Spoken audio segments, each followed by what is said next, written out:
Hey everybody, welcome to Quest for Peace. I don't know what episode number this is. It could be like 6. They're not really episodes so much as it's just me yammering. Today is going to be a different episode. We've had guests on every week, and I talked to them about how to find inner peace. I haven't said my name yet. I'm Iyaz Akhtar. My name's all over the place. I happen to be the host of this show, and this show is all about finding inner peace and finding some kind of happiness and contentment. It's something I've been struggling with for a very long time.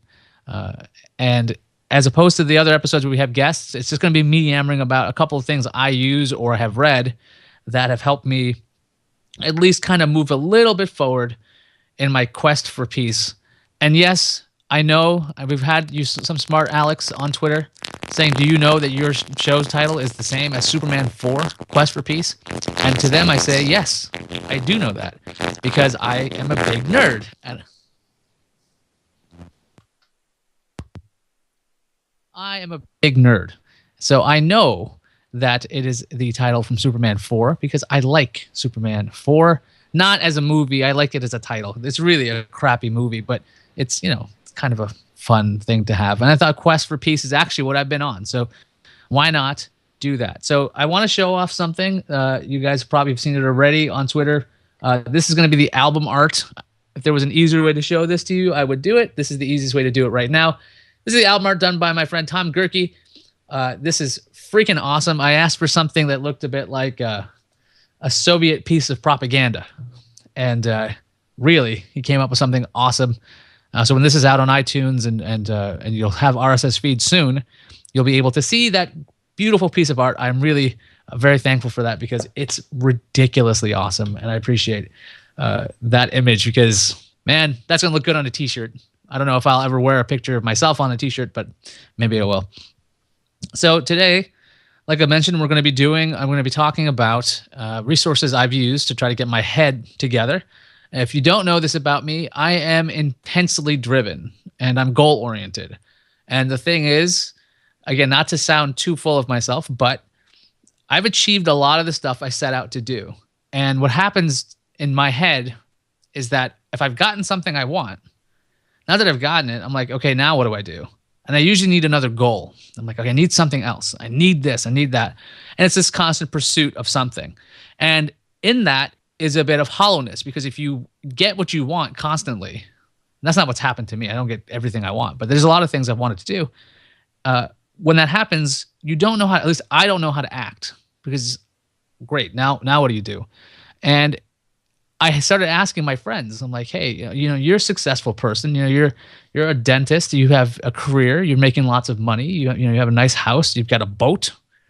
Well, how do you deal with being successful? I'm talking about my best friend Rob, and he looked at me and he was just like, well, you don't really have to do anything to enjoy it. You just enjoy it. And I didn't know how to enjoy this stuff. So the first book I want to talk about is called Rewire Your Brain. Now, I've talked about this a couple of times. It's by John B. Arden. He was my therapist at Kaiser Permanente. It's available at Amazon. We'll have links at iyaz.tv to this stuff. And it's available on Kindle, paperback, and Audible. What's kind of neat, I actually bought the book as a Kindle book, and there is I think like a free Audible version of it with it, so it's pretty cheap to get. It's about $10, and you can give it a look if you want to. The idea of the book is all about neural pathways and neuroplasticity, and what does all this stuff mean? This idea of your brain has pathways that are set up in your head that you just default to. It's a lot easier for your brain to do, let's say, a sequence like A, B, C, D, E, F, G. You kind of know it already. It's kind of natural for you to do it. When you first learn something, it's really hard to kind of go, okay, what's after C? Like D, E, F. You'll figure it out as you go along. As you continuously practice your alphabet as a child or whatever it would be, this pathway is being formed. So you have this idea of how this is supposed to go. You have a sequence. So it becomes somewhat second nature. Now, you can have that same kind of thing happen with your thought processes. So in my experience, I would think if people were doing something, I would find it to be offensive, or they're trying to irritate me, or they're going out of their way to annoy me, or this is because of something I did. And it turns out that default pathway is not a good one, because it's hardly ever true that someone's out there trying to troll me. They're not trying to screw with me. Some people are trying to do that, but that's a whole other ball of wax. And this book teaches you that in the case where you can catch yourself and you're falling into this pattern of, this event happened, this is doing this to annoy me, to say, no, this event happened, this has nothing to do with me.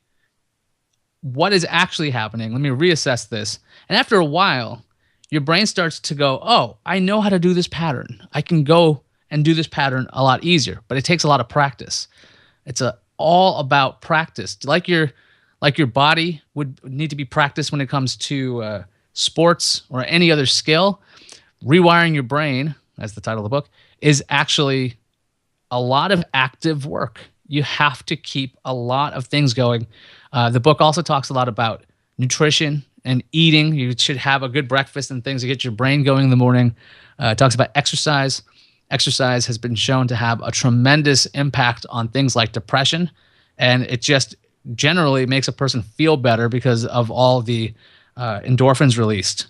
And that actually can help you deal with all kinds of issues, because I know I've had and I still do have a ton of issues, narcissism in the idea that what people are doing, they are doing it because of something I did, or like they're trying to get to me. And that's silly, because if somebody does something, like if somebody cuts me off on the highway, I've used this example before, it's not that they want to tick me off, it's they're trying to do something. But if I take it personally and get really agitated, it doesn't serve anybody. Somebody called holding a grudge is like taking poison and expecting somebody else to die. And that's just a bad idea. So having these fleeting moments of, wait a second, not a big deal. The more times I can go and say out loud, like, oh, it's not a big deal, or if I can think it, the more my brain is going to think that's the normal pathway. And in some respects, it's actually worked out pretty well for me. I can't recommend this book enough. It's scientific, it's intelligent, it's easy to read, and it's available on Amazon. Well, again, I have a link. It's called Rewire Your Brain by John B. Arden. When I feel like I'm kind of losing my perspective and I'm not capable of being intelligent, I will re-listen to the book, or I will start rereading the book, because it helps a lot. So that's one of them.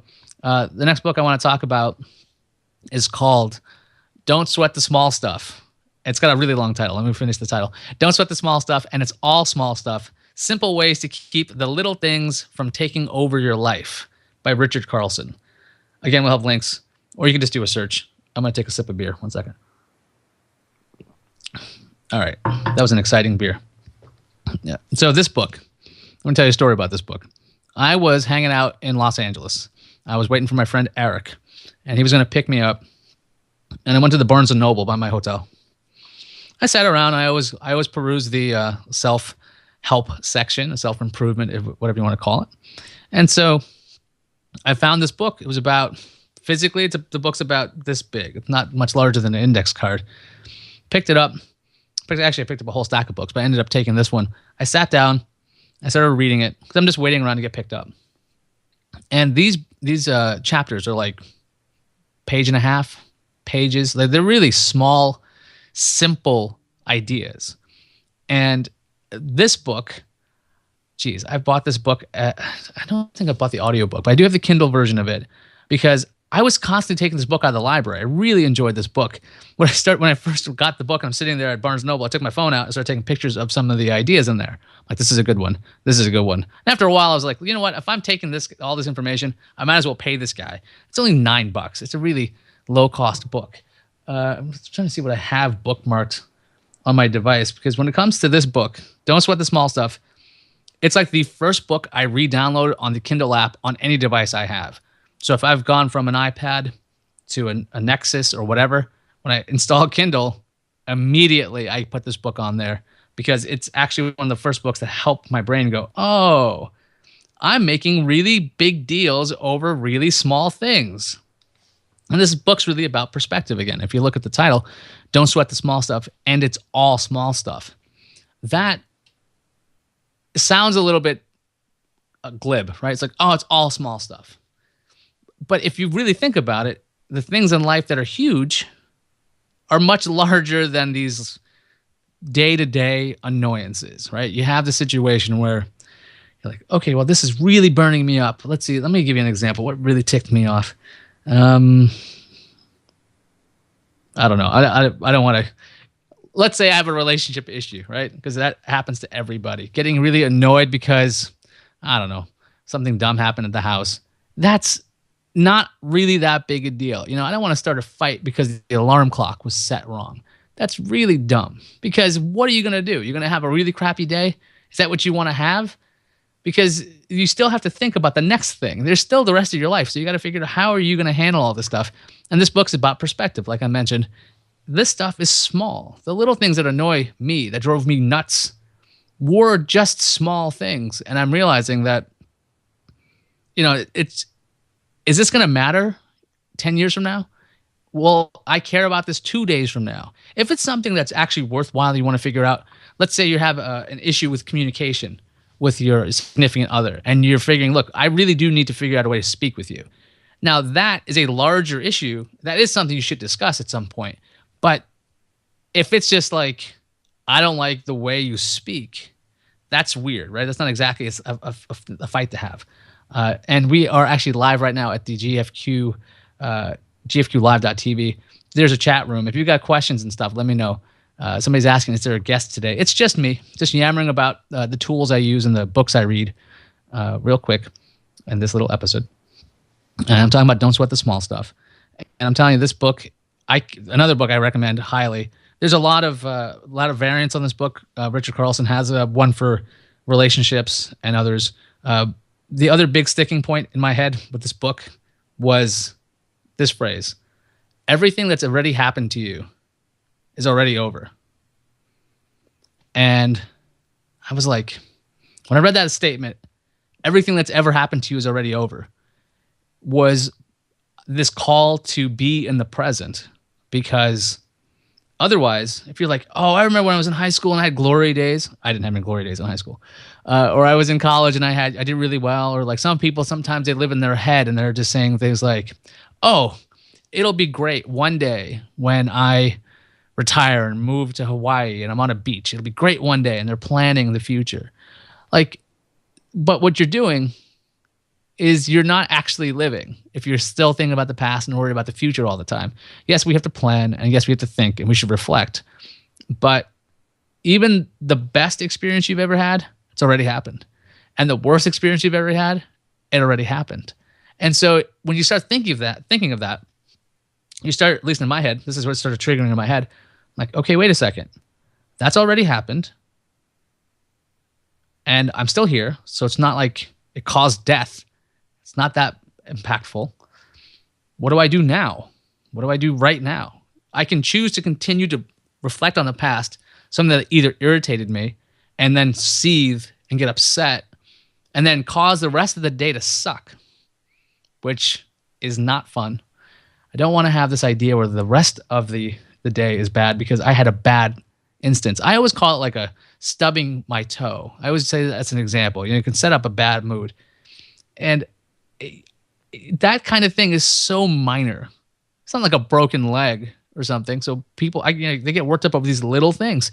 And I'm one of them. I was one of those guys who constantly was just like, this is a really big deal. This is a big deal. It's like, no, there is no big deal when it comes to that. So I need to start understanding that. Again, all this stuff has happened. Now I can choose what's going to happen now.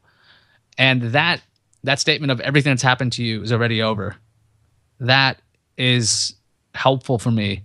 If something rubbed me the wrong way, let's say somebody made a snide comment to me, I don't need to continue thinking about that. I always had my own saying of like, or I can't remember, actually maybe it's from this book, because I've read a lot of books. Don't bother having a thought a second time unless you enjoy that thought.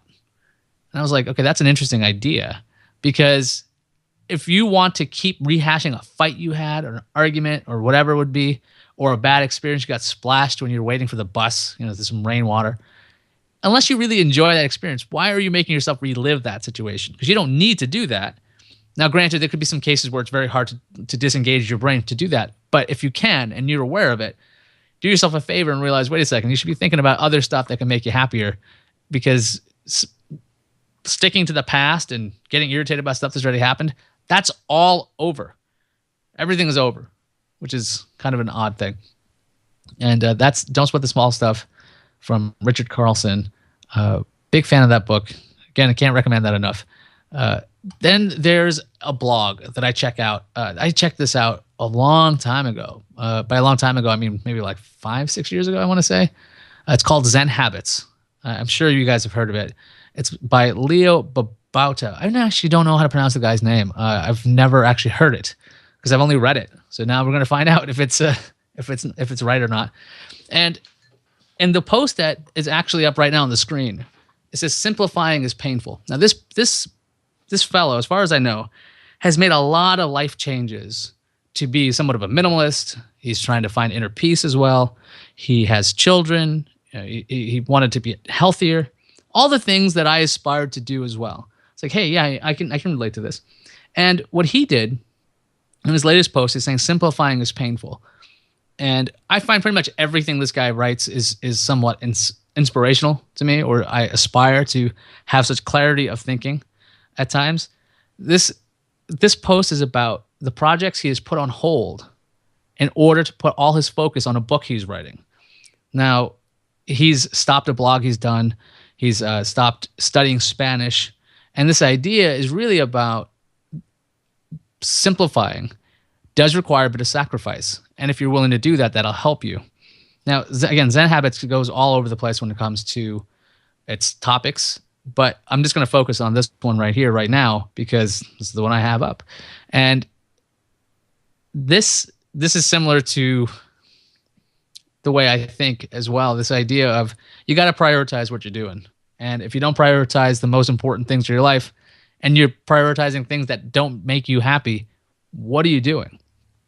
So for a lot of people, it's about jobs, or it's about hanging out with people. If you're in a place where you're not happy and you're there for like 8 hours a day, 9 hours a day, 10 hours a day, and you're not enjoying that, why are you doing that activity? I understand that you might be doing it for money, but if there's something you should be pursuing that can make you happy and make you money, because let's say it's a job you don't like, that's something you should be doing. This idea of there's no reason to wait to do this. Granted, there can be reasons to wait, insurance and stability. And one of the weird things is it does require a bit of, I want to say it's a bit of insanity to jump from one thing to the next. But, if you really want to be happy, being in a situation where you are constantly subjected to stuff that's not good, that's going to cause you a problem.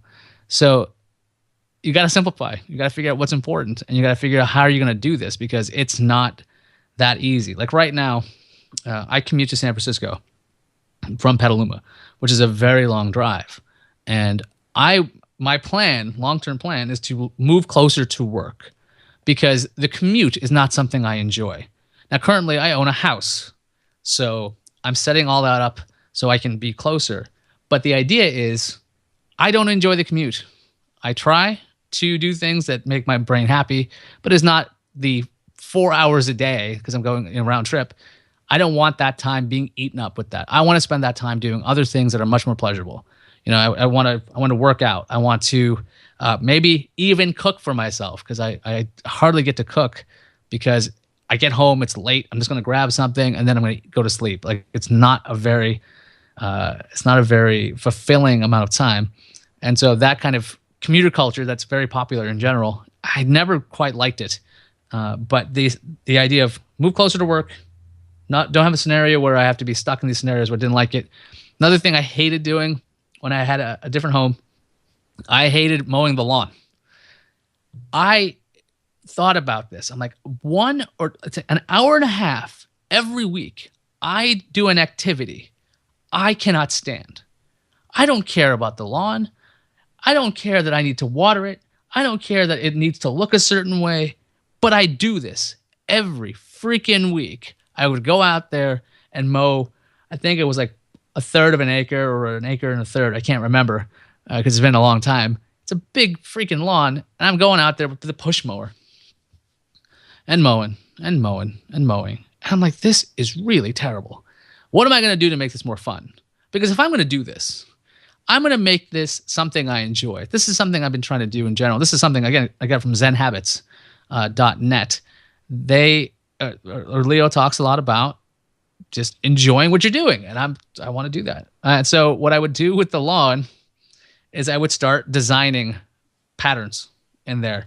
And I don't know if maybe I can find an image of this, but there is a picture of my old house with a lightning bolt in the lawn because I designed something I wanted. I drew it up on paper. I'm like, you know what? I think I can probably put this on the lawn. So I made it happen. Let's see if I can find it so I can show you guys. Lightning bolt lawn. If you do a quick search, I'll get it to you guys. But it was really kind of neat that Google Earth picked it up. And I'm like, you know what?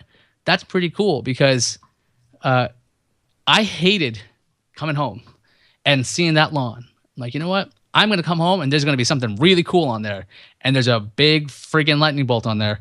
And it was something pleasurable. I'd come home, there it was, very happy.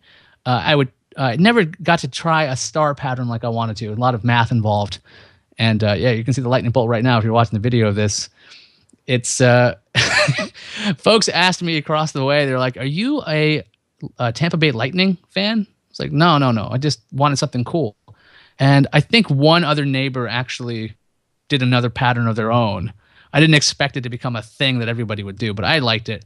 But it's about enjoying what you're doing at any time. So there's obviously a theme to all this stuff. It's all about enjoying yourself in a responsible way. You know, and I'm not saying like don't pay attention to your kid or, you know, quit your job and just sit around and do nothing. You got to figure out what's going to make you happy. And if it's something as simple as, okay, you know what, I'll mow the rest of this freaking lawn, but for that pattern, I'm going to do the actual extra work and I'm going to enjoy that. I got a great sense of pride and I got to enjoy the fact that I had that because it was just something silly. Yes, some folks, it did look like the Gatorade lawn because I couldn't do a pattern that was very intricate because it was the first pattern I'd done. I mean, other than circles, but I really did enjoy that. That was really kind of nuts. But yeah, so my long-winded story is about zenhabits.net and enjoying what you're doing when you can, because if you're going to do it, what are you doing? Like you should, if you're going to go do any activity, go out there and make sure you're having a good time, and that'll actually keep you happy because you're doing something. I mean, again, like I hated mow the lawn. I don't care if I listen to the same music every single time. Try to listen to podcasts while I was mowing. Can't do it because it's so loud and I can't hear anything. So I had to listen to the same stuff. It just wasn't tremendously fun for me. So lightning bolt on a lawn. Try it yourself if you want. And finally, I want to talk about an app I use. Actually, I use it on the bus a lot. It's called Buddhify 2. It's for iOS. It works on iPhone and iPad. I don't think there's an Android version. I'm sure there's lots of different meditation apps out there. But I saw this application at CNET. I saw it pop up, and I was like, oh, that's kind of neat. So I clicked through to it. It costs $2. And what it is, it's a series of guided meditations. Now, I think it's worth $2. I always think about, sometimes I'm really cheap, and I'm like, you know what? I don't think I'm going to buy an app. I'm not going to pay 99 cents for an app. I'm like, this is about inner peace. What price would you pay to have mental calmness? Now, what this app has, and you can see it right now in the video version, there is a circular interface, kind of like a fanned out cards, and there are different scenarios. So there's meditations for particular situations. So if you're just waking up, if you're traveling, if you're eating, a work break, if you're feeling stressed or exercising, any number of different varieties of activities you could be doing. And the one I end up hitting most is I hit feeling stressed. And it's got a series of meditations that help me just slow my brain down, try to correct what's going on, because if I can stop and not focus on the thing that's irritating me, if I'm stressed or like I hadn't slept very well or I'm having issues with computers. I've had plenty of issues with computers lately, so I don't want that to eat at me. So I'm like, okay, I have to refocus my brain on something else. And that's one of the reasons why meditation is something I probably say all the time. I'm like, okay, this is a thing I suggest to people because if it works for me, it probably works for you. Now, these can be very short. Some of the meditations are about 5 minutes. Some of them are 10. If you want to, you can listen to a whole lot of them. There's also the option of hitting just solo, and it's just got a timer effectively, and it'll tell you when it's done. But I like the guided meditations because it gives me something to focus on because my brain will otherwise just keep bouncing around. So I get to sit there and I listen to this, and one of them is about this something called a RAIN technique, and I forget what the first 3 letters stand for, but I know what the last one stands for. It's for non-identification, and this idea of having emotions and having thoughts that are negative. What you can do is if you think of that emotion, if you think of it like the sky, so you yourself are the sky and your emotions are like the clouds. So you're not necessarily your emotion. So you might be angry, but you're not angry. And that sounds weird, but you see what I'm saying? Like you're going through an angry emotion, but you yourself are greater than that. So in the long run, those clouds will move and weather will change, but you're still going to be there. And that was one of the meditations that stuck in my head because when I'm angry or frustrated, and I've gotten seriously frustrated with CSS sometimes when I'm trying to do stuff. It's one of the reasons if you go to iyaz.tv why the site's so simple, because sometimes I'm just like, look, I'm going to put my hands up. I'm going to worry about content and not spend so much time on CSS because I can get lost in that. And when stuff doesn't work, I get frustrated. And so these meditations help me do the non-identification. And yes, so somebody's asking in the chat room, meditating on the bus. That's weird. He actually didn't say it's weird. He just said double question mark. I'm going to assume that he thinks it's weird. I thought it was weird too. You know, this idea of like, okay, I'm going to like be on the bus. My eyes are going to be closed. I'm going to be breathing kind of and just trying to focus. And I figured, you know what? If somebody sees me doing it, who cares? Like what's going to happen to me if they see it? And again, they're not particularly long. So that's another thing that helps me because these are short and it's easier for my brain just to concentrate for this short amount of time. I should kind of string them together. Also, there's a stats situation. So when you finish a meditation, this window comes up and it asks you to rate your mindfulness, your memory, and a third one that I'm forgetting. And what it lets you do is you can see how you're doing from time. So rate your mindfulness, your concentration, and your balance. And you can see how you are. It'll even keep track of how often you've been meditating, how many hours, how much percentage of the content you've gone through, your streak of how often you've been meditating. And, you know, sometimes it's a scale of 1 to 5. My mindfulness will be like a 4, and I'm totally there. And I'm in the moment, and I'm listening, and I'm blocking everything else out. And there are other days where it's just flat out like I'm thinking about getting to work, and I'm thinking about eating a bagel, and I'm thinking about something else, and I'm just all over the place. But even though that might be a bad scenario in my head, it's still better than not doing it, because I've always found it to be very, very helpful, even when I'm stressed and if I feel like I can't really get out. But that's helped me a lot. And so yes. So the viewer who's in the chat room saying the bus is loud and people are unruly. I don't have unruly people on this long commute as far as I can tell. I do have headphones that keep the sound out, and so I just listen and concentrate on the voices in my head through my earbuds. They're not in my head, and that's, you know, that was a joke. But yeah, these are just a couple of things I wanted to share with you guys of what I use on a regular basis. Like these 4 things, they're always there for me. I just recently started trying some other apps for motivation, for streaks and like things like that. I've been listening to a podcast called The New Man with Trip Lanier. I find his stuff to be very helpful. I should have a link to that somewhere too. And there's also this app called Lyft, which is not about the car thing. It's about staying motivated to do things, and it lets you kind of keep track of streaks. You know, this idea of like, just if you're goal oriented like I am, streaks are helpful to have an idea of how this works. So again, everything I'm talking about will be at iyaz.tv. And we live stream this show at gfqlive.tv at 2 o'clock Pacific on gfqlive.tv. And I really am glad that they let me do the show here because it's fun. We're going to have actual RSS feeds, people. We're going to be on iTunes. We're going to have a video version, an audio version. We're going to continue to have guests, even though we didn't have one today. It was because I kind of felt like yammering. So that's kind of nice. But next week, it won't just be me going on and on and on. It'll be me talking to somebody else. I don't know who I'm going to get, but I'm going to try to drag somebody on here. There's also, yes, Joe's Goals, GFQ viewer. That's another website I really like. So if you go to joesgoals.com, it's a simple chain calendar kind of thing. You define the goals and you get a check mark. It's very helpful. I really like apps at this point because I'm using my phone, and the web interface, while useful, is not as good as an app right now. So that's really another helpful one that I used to use a lot, Joe's Goals.